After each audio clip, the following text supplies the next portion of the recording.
Welcome back to Spitballin Cards. In today's episode, we have more grading company drama. In particular, PSA has made a lot of people very upset. So what I'm going to do is I'm going to give you a rundown as best as I can about what's going on at this PSA drama, and then we'll discuss what we all think. So very first thing, PSA, what you actually can do is you can reveal the grades through their mobile app. If you reveal their grades through their mobile app, you also can sell your cards back to PSA. So there was a Pokemon collector who sent in 33 modern Pokemon cards. Modern Pokemon gem rates aren't that difficult, if that makes sense. And you typically can tell what it's going to grade based off of edge and centering on Pokemon cards. It's very straightforward. The whole back is blue. There's no white. You're probably going to get a 10 as long as it's centered. Well, he sent in 33 cards and he got 0 10s, which is very abnormal for him in particular. He was upset, and then he's like, I'll just sell them back to PSA. He sells them back to PSA, at least some of them. And then he checks the same cert number, and now they're 10s. So PSA bought them back as 9s, and now they're slabbed as 10s once they're sold back. So he gets upset. He actually posted this all to social media, just the fact that he sent them in and got 0 10s, and then later posted about the buyback stuff. But what ended up happening, apparently, is someone at PSA either saw his post or was just reviewing grades, because that's very common, where they have a grader and then a senior grader review grades. I think that's actually in like their terms as they walk through the entire stage and processes. But he was really upset just because of this. So the theory is PSA is going to steal your cards, and they're going to then give it all 10s, and you're in trouble. So what are your guys' thoughts on this? Anything else that you'd add to the story that I forgot? I would say it's important to note that one, the original owner of the cards, like he never got the cards back. The cards were always with PSA. Like they had the cards. I think that's a little detail that I've noticed on some of these reels going around, that aspect has been sort of glossed over, that people think he had the cards and somehow PSA changed grades without looking at the cards, but PSA still had the cards and they had someone looked at the cards. Yes, and that could have been because of the post he made, where they then went and reviewed the order to say why were there no PSA 10s, and then they made 11 of the 33 cards PSA 10s. I should have added that note in the intro. So now it's a 33% gem rate on that pop and that submission. Do we think there's something nefarious here? Or do we think it was just a case of reviewing and miscommunication with the new platform and program, with their buyback program? Any shady business, any nefarious sort of behavior, in my opinion, probably not. But is all of the backlash and scrutiny and doubt undeserved? I would also say no to that, because this is what you get when you're in an industry and you have conflicts of interest. That's why it's good to avoid conflicts of interest for your own benefit.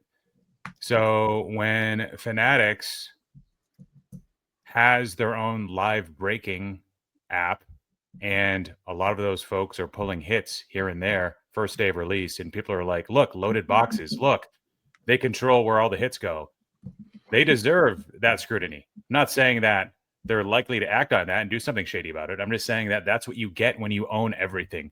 So when Ken Golden says, hey, it's not fair, I never got like a proper chance to be able to get this card listed, and Fanatics sent it to Fanatics Collect instead, they went out to the customer, they know who pulled it, they had that information, and I never had a fair shot of trying to get this listed on Golden. That's not fair. Like, so all of those conspiracies like deserve to be out there, because it could be shady. So in this case, PSA decides the grade. They have the first right to buy those cards that they grade, and then they profit off, or collectors, profits off selling those cards often in their repack, right? Like that is pretty insane that they have their hands in every part of that. So if some people are going to question like, whoa, hold on a second, this is pretty messed up. This is what comes with the territory of owning everything. So deal with it. I mean, you're making billions of dollars, so just deal with it. Yeah, I think Phil made some good points there. I don't, if you think about the part where people think, okay, they, in this case where people say, oh, they intentionally gave this guy 9s so they could buy them at a cheap price to sell them back at 10s. I don't remember who else I was listening to. I've listened to bits and pieces of a few different commentaries on this, but that doesn't quite sound probable to me for like a over $1 billion company. Like that just to be like, oh, let's make a few extra $100 on some like Pokemon cards and, do that.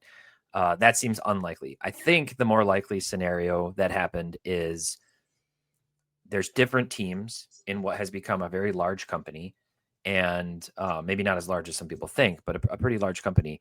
And those different teams are responsible for different things. And the instant offers, PSA offers piece is a separate team. It's essentially a separate product within the company.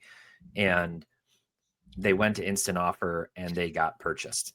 Somebody just bought those cards. On the other end is this piece about regrading the cards and somebody taking note of that and evaluating it. And the first thing that came to mind for me was, this just adds even more credence to my belief that the premium that people will pay for a PSA 10 over anything else, over a 9, over raw, over an 8, is absolutely insane.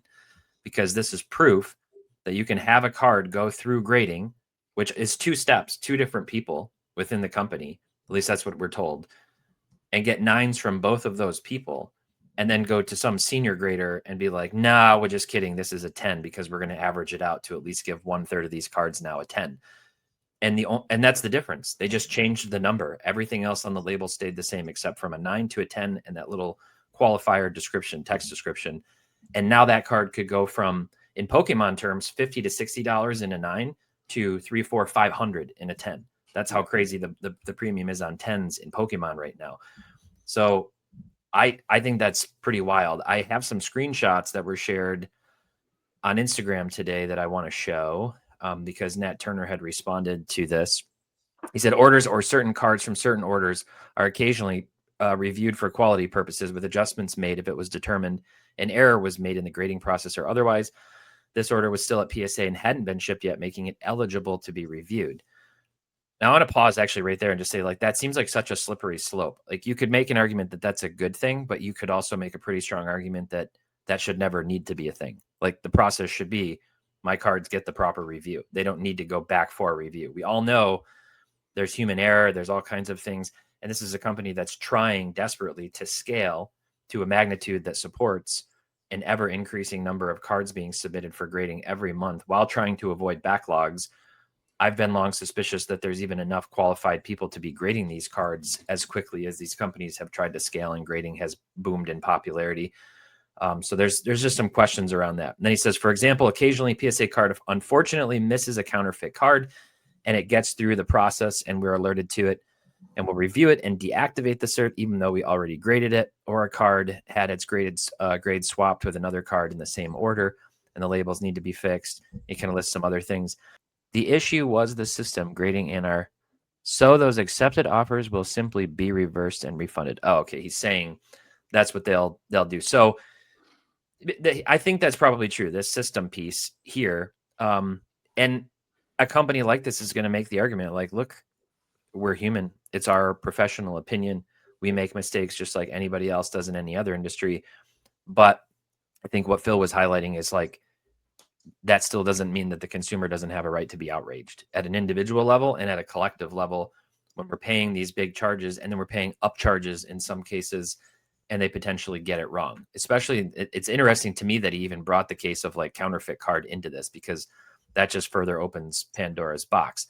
So he makes another note. I should mention, we'll be making updates to our system so that any cards that have had offers accepted on them, but then something changes before the order ships, the relevant offers will be automatically reversed. I'm not quite sure what that looks like, but this comment that was posted was the one that resonated with me. After the customer complaining on social media about all 9s in a 35 card order, magically 1/3 become 10s, 11 cards, not 1 card, but 11, nearly 33% without ever being cracked and resubbed. No excuses available for these variances, card doctoring or cleaning here. No business owner would accept a 1/3 rate of human error in their services. And brings into Otani into it. PSA has made a clear admission to any collector with critical thinking skills and free of a profit motive influence that the grade given is incorrect 1/3 of the time, and 1/3 of PSA 9s are actually 10s. This wasn't PSA occasionally reviewing to catch counterfeit card.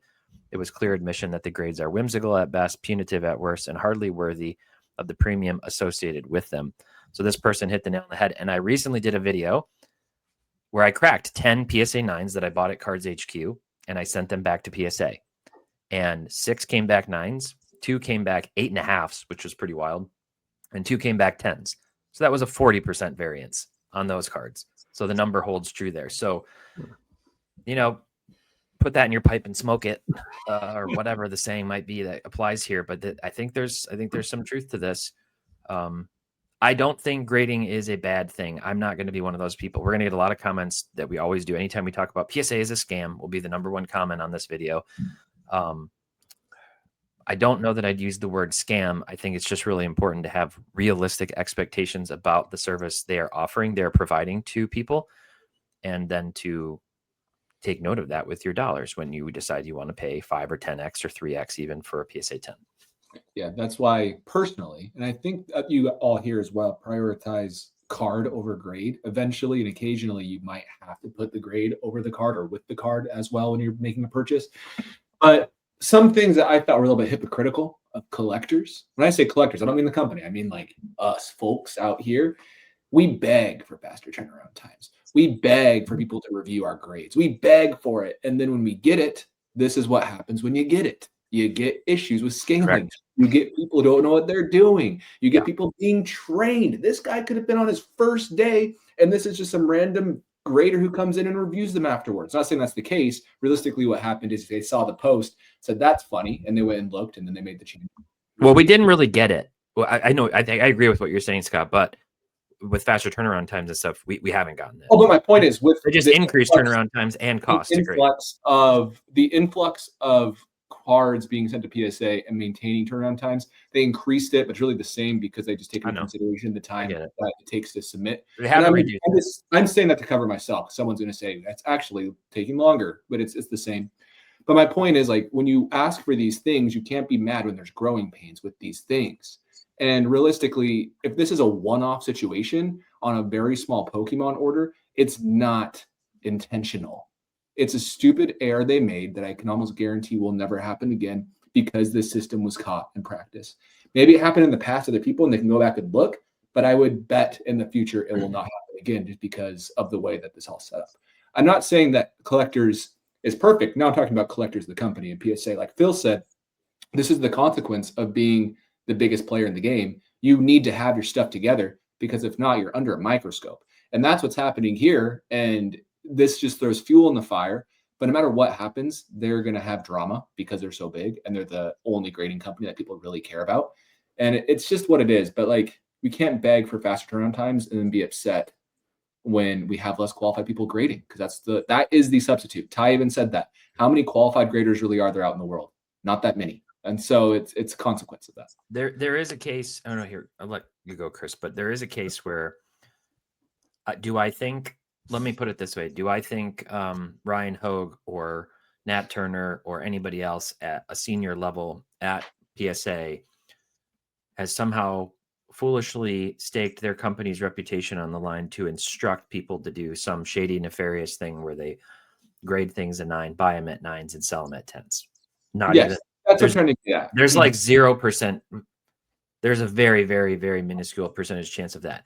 There is a possibility that there's some kind of insider trading type thing going on where an individual with the ability, it'd have to be a grader, and then maybe somebody else, I don't really know, is doing that and has an external connection who's an approved dealer in part of the buyer dealer network for PSA instant offers and is just getting funneled side money because graders don't get, I mean, from my understanding, graders don't exactly get paid a boatload of money, but they have an awful lot of potential to make a ton of money. So there could be something there. So like, I don't rule out the possibility that there's some network within and then external to PSA, unbeknownst to senior leadership and management, doing some shady things, just like with, I wonder the same thing sometimes about the manufacturing facility where cards are manufactured and other things.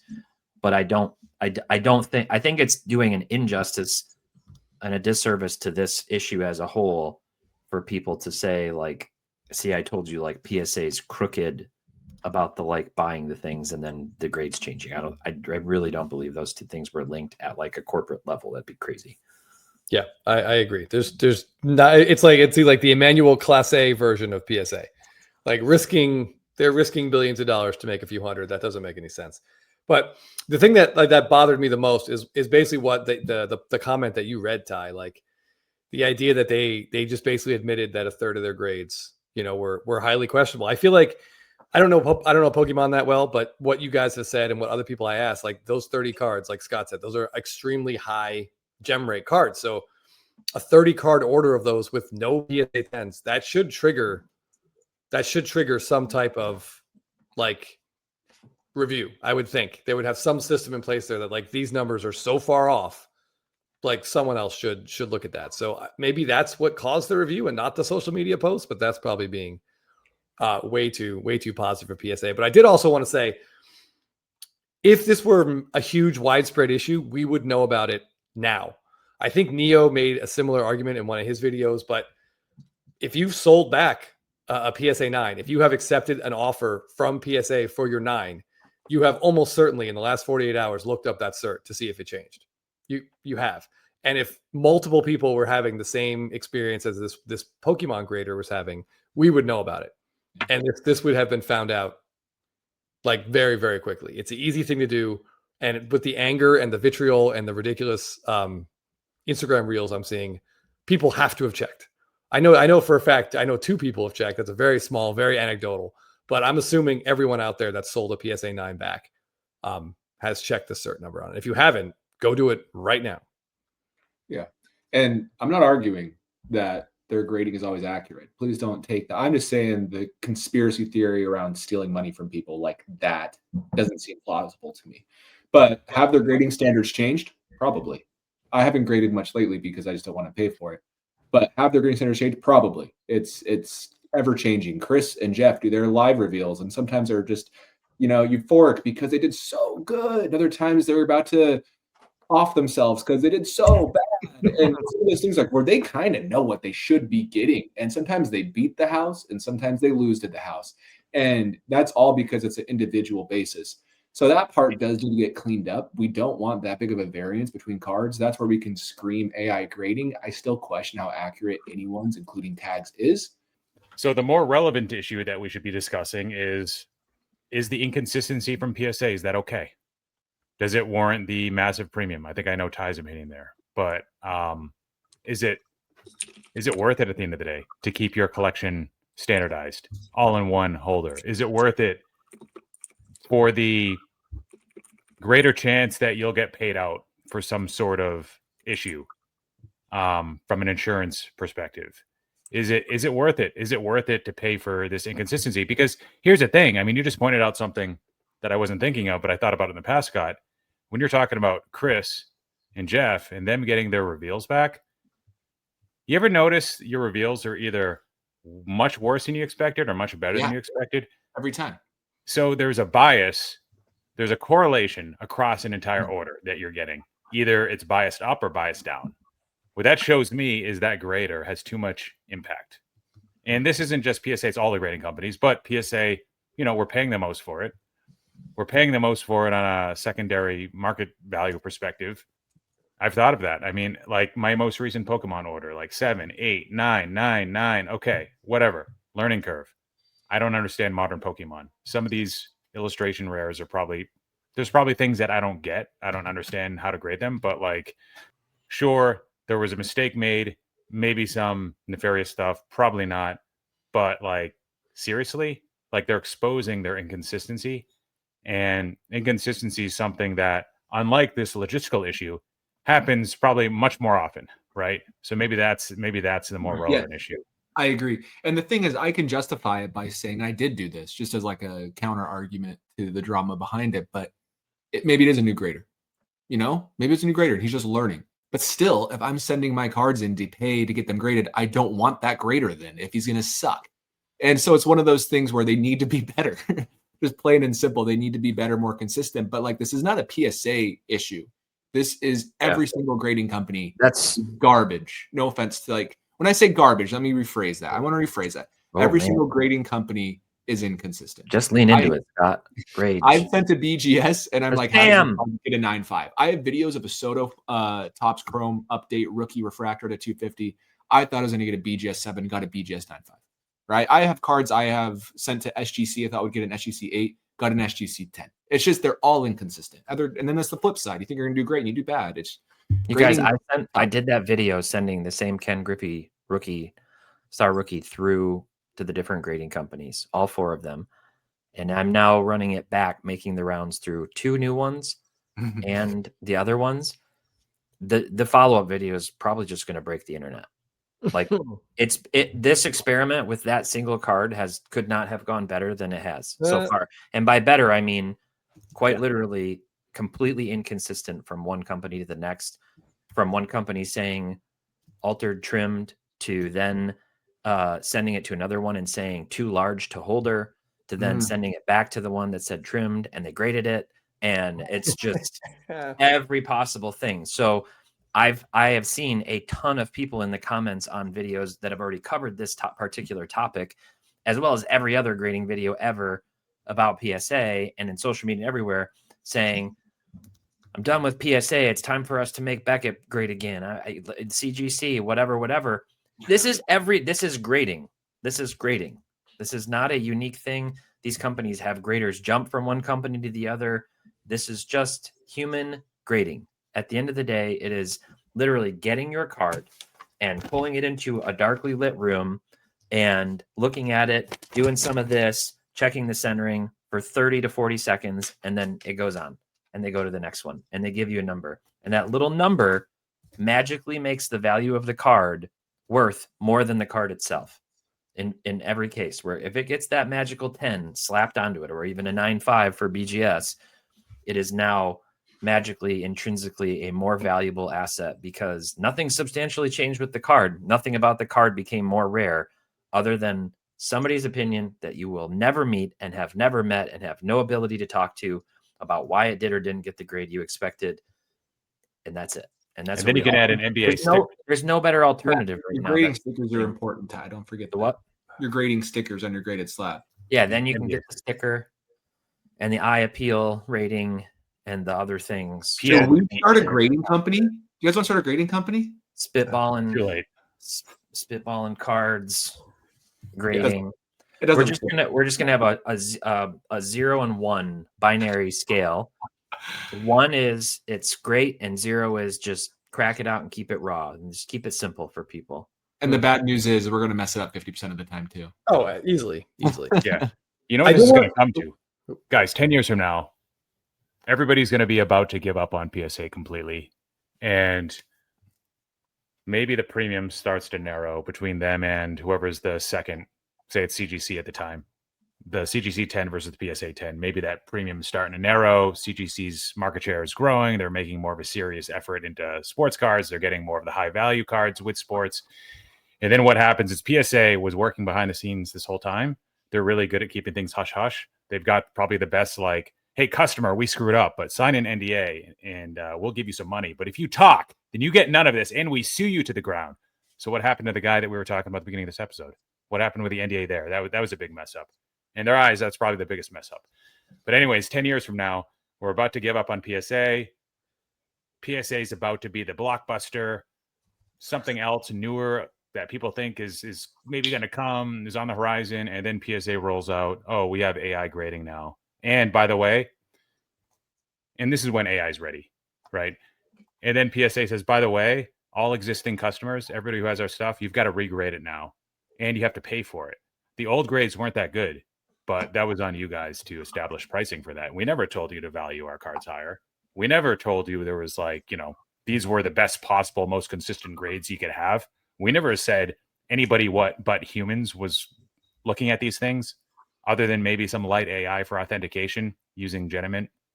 And then we're going to realize just how dumb we are right now, looking back on it, looking at all of our old videos, getting giddy at all these stupid grades that meant nothing, and continuing to send to a company that didn't really give an F about us.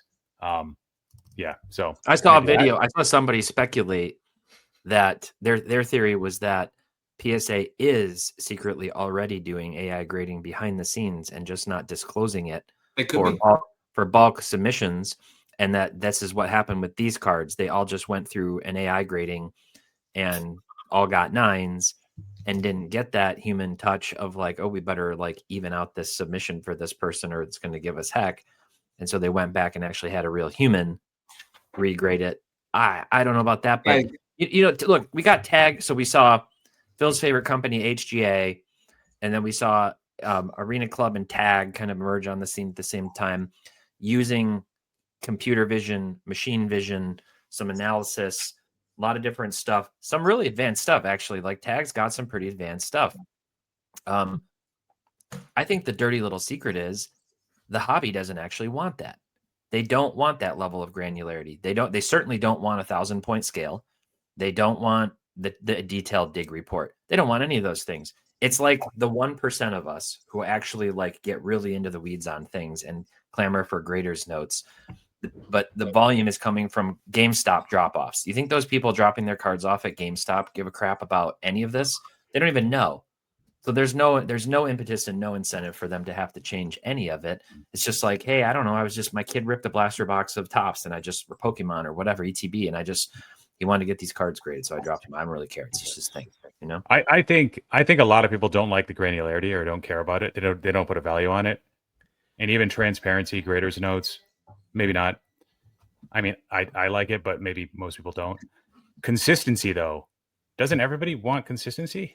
No, that's what we want. It's just how much what we premium want. It's not necessarily what everybody wants. I can tell you. Yeah, that's true. People submit the same card 10 times. No, they will do it. There are people who literally make all of their money on just resubbing, cracking, and resubbing crap and making money through that because they like the inconsistency. Yeah, but they understand the hobby will be in a better place with it. It's just for their own personal use cases, maybe they prefer the arbitrage would be they can exploit. Yeah, okay. But I still think it matters. It's just like putting a price on it and like everybody's individual circumstances. You've got some people that are dealers, some people that are collectors, some people that don't give an F. They just want it in a PSA 10. Some people that just want it in a PSA 9 and don't want to pay for the premium. So if I were Tag, a consistent experience, I mean, how can that hurt you? I mean, that's good for every business. So when Tag first did their like initial appearance on the scene, they did like a 4-part series on Jeremy Lee's Sports Cards Live and went through all kinds of stuff, like the theory of like into history of grading and supposed experiments that Steve, their owner, had run, sending like quite literally thousands of cards cracking and sending back for consistency reasons and doing analysis of all the grading companies, not just PSA. And so it sort of painted this picture of like, look, there's a real need. The hobby should collectively recognize the need to move away from subjective human grading into automated grading. And they professed incredible consistency and said, you know, if you were to regrade the same card over and over, we've tested it ourselves internally, you will get the same grade every time, like plus or minus, I think they said like 10 points on their 1,000-point scale, you know, so pretty granular. Like they should be doing that. They should be trying to get large influencers' voices, challenging PSA to some public thing. It's not going to happen, but like doing some kind of like on stage thing at the National where you go, look, we're taking these 100 cards of the same card or something and running them through our system. And then we're going to have people secretly like minorly damage or scuff or do something in the background, like all kinds of different experiments that they could run to just absolutely foolproof prove that their system is reliable. I don't know if it would make a difference. Like, I don't know, but there is a piece to it where I think people have to like really believe that what they're getting is accurate and consistent and reliable. To subscribe to it. Otherwise, you know, they're not going to like, you're just going to have skepticism about all of it. But I think they should be, if that's really true, I would be like heavily leaning into that. Like the consistency is here. And then that's the thing. They haven't sold consistency to people yet. They've sold a really granular, hyper geeky scale, stuff that nobody really asked for. And a nice looking. Clearly the demand is limited. The consistency, if they were to, like you said, if people bought into that argument, and it starts with this card from this sport, from this genre, this era, right? And then they covered enough of those use cases. Doesn't seem like they want to with sports cards anymore, right? Seems like they're trying to drift more to Pokemon. So I don't know if they'll ever get that consistent reputation that they maybe thought that they would be automatically sort of granted with their whole AI machine that has a manual layer on top of it, a human layer still on top of it. Maybe it is more consistent than PSA. How much more consistent? Nobody knows. I don't. The data is not there, right? And I'm not paying to figure it out. Ty's only doing it because it's Papa Jeff's money, not because it's his. That helps, huh, Ty? Yeah, I guess that does help. I wouldn't be paying, $1,000 to run grading experiments out of my own pocket just for the fun of it. No. I do want to say a few things about PSA that are good. This has been negative, but I trust them the most by far for consistency. I think they do the best job. I think that they are making my cards the most liquid. We trust them. I think they provided money back guarantee where people can buy my cards in confidence, know they're authentic.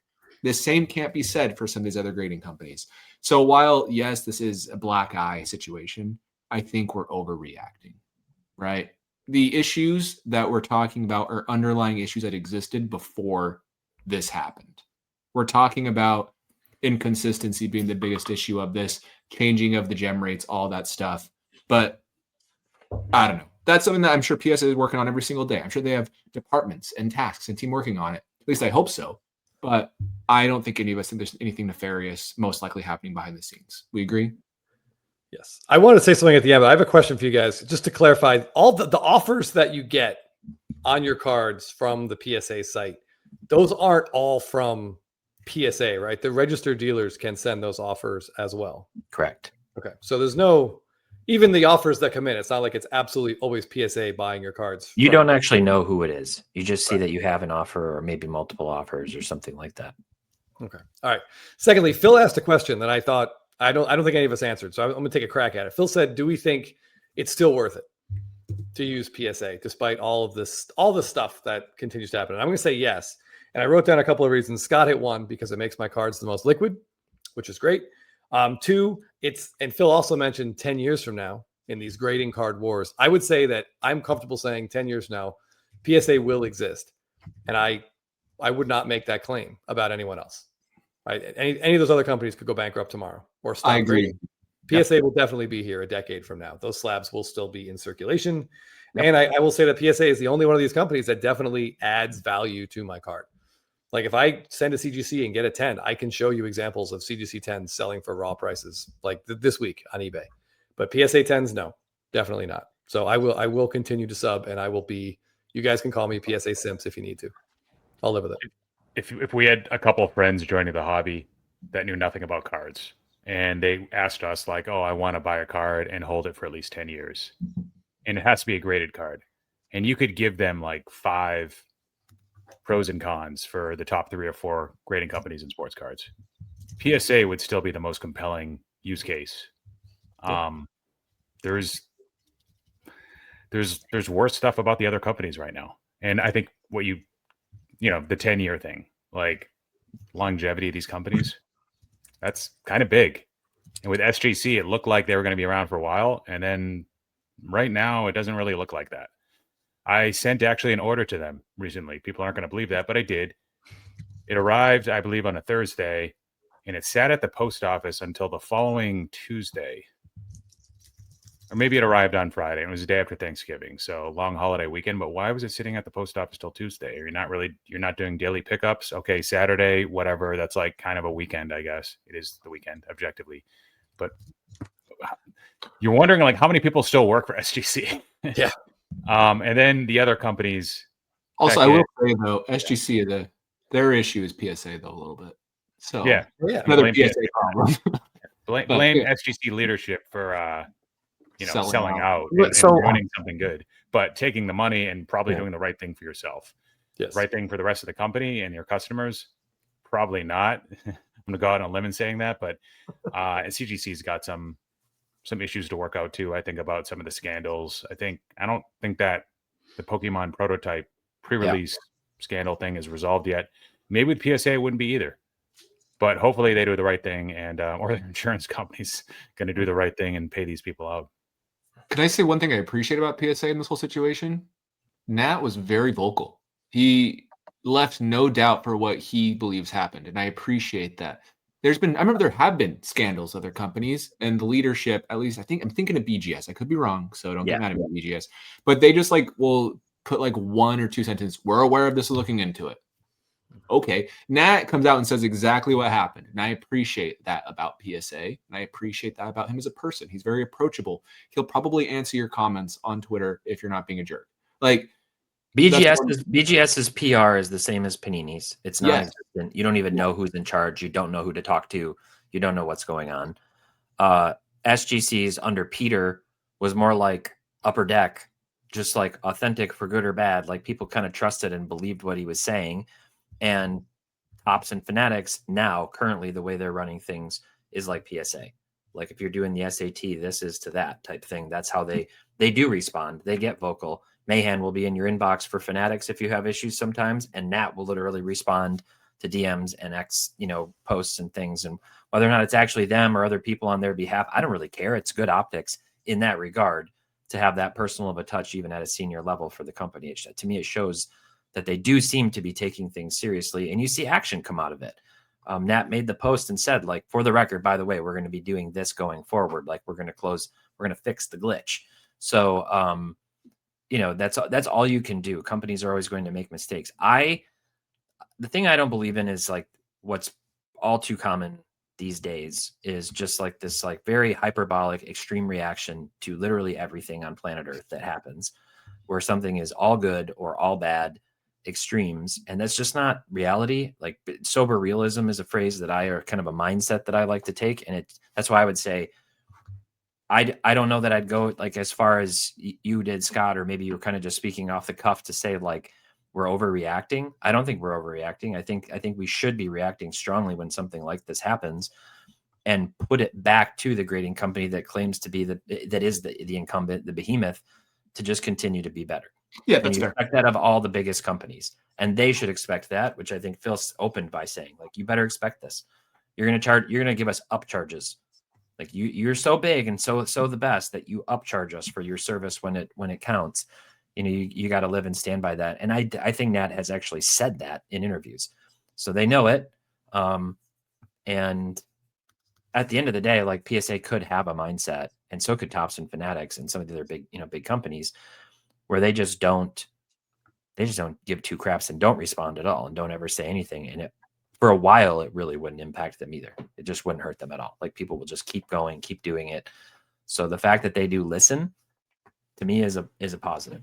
But when I say all the grading companies have problems. When I say overreacting, I don't think that I'm saying we should be questioning the big company. Like I'm not trying to bootlick here. I'm just saying that when we jump to these like tinfoil conspiracies is the overreaction to me. But at the same time, maybe it's true. Maybe it's true. This is how you uncover these types of things. It is somebody being a whistleblower, and then it just kind of keeps getting more and more PR. And probably, I don't know what the number is, what the ratio is. I'd say like 1 out of every 25 tinfoil hat conspiracy theories that hits, like one of them turns out to be true. I guarantee there will be people who this weekend were on their Instagram stories and other places saying, "I've had enough. I will never send another card to PSA again. Enough is enough. This is where I draw the line. I'm switching to insert other 3-letter acronym company." And at some point between their next submission and 10 submissions, they will be like, "I'm leaving that company. They suck. And I'm going to another one, or I'm going back to PSA." Like there's issues with every single one of them. There's just issues. So you pick your favorite one. That's cool. You do you. At the end of the day, there is no denying that the current paradigm in terms of resale value it's PSA or bust, like for everything, unless you get it back at 10. So what do? Me, Scott, and sometimes Ty, we buy Dynasty, where the grade doesn't really matter that much. And in some cases, you just want it in the one touch. A lot of people prefer it that way, which is cool too. I recently bought a BGS 10. In my head, was putting no premium over BGS 9.5. I was just like, I just want the card. I like the autograph. I like the patch. I like the significance of the card. I like how it's numbered to 10. I like the player. And then the grade to me is at like the very bottom end of that. Like, yeah, sure, I want to know it's authentic, but that's a pretty hard card to fake. Of course, I'm sure a 3D printer in China is working on one right now, but I don't know, Phil. I think somebody paid a pretty penny for this popcorn. That's what I was going to bring up. Ty was idiot. Yeah, that's a stupid buy, and I have a friend that agrees with me. Maybe doesn't matter. This person bought it, and the seller's going, yeah. So here's my thoughts. I purchased a couple of Dynasty cards lately because I sold an Otani to buy a Ken Griffey that fell through because I didn't have enough money because I'm poor. And so now I've been buying Dynasty cards instead. I bought 2 PSA 10 Dynasty cards. The first one I bought was a Pujols logo man. Do not care about the grade. I wish it was in the one touch. I don't care. It's a 10. It means nothing to me. The second one was the Bobby Witt rookie patch autograph. I care that one's in a PSA 10 for sure. And I did pay a premium. First time in my life I've ever paid a premium for a 10. And that's mainly because of what I've seen with Ohtani. So I thought maybe there is something there for Dynasty rookies. But the beauty of Dynasty for real, though, is it's worth just as much in a case as it would as a PSA 9 or a BGS 9.5 for sure, which is awesome. People even prefer it that way. I bought this one from somebody in our Discord, actually. Hey, Discord, tell us about that, Phil. Somebody else do it. Yeah. Chris, tell us about our Discord. Yeah, we have a Spitballin Discord. It is great. Phil actually did purchase a card from someone, so it's not just the 4 of us on this Discord. There are other people. We're up over like 150 now. It's pretty fun, and I just want to actually show. Speaking of cards that don't need grades, we have a recent pickups thread, and this beauty popped up earlier today from Holmes 168, and this is a card. I love these. These are Milkbone cards from the 1990s. You don't need this one to be in a PSA 10 at all, but I would love to get this autographed by Barry Larkin. So Holmes 168. Maybe next time Larkin's doing a signing, you should send this one in because I bet he'd love to see dogs of his past be reminded. He looks really happy. Those dogs look awesome. Let's go. Why isn't Topps made an SP of Ohtani and Decoy and Judge and his dogs? That'd be cool. I like Topps dogs. now. Topps now means we should do an episode on Topps now. What our thoughts are, because it's getting pushed more and more by Topps lately. It's not now. Well, yeah, it's free money. It's not free money for Topps. It's so easy. But anyway, yeah. So if you're interested, you can hop in onto our Patreon. You get access to our Discord. It's $10 a month, and you get more of these arguments. It's pretty fun. Yeah. All right, guys. Well, thanks for watching. We appreciate it, and we'll see you in the next episode.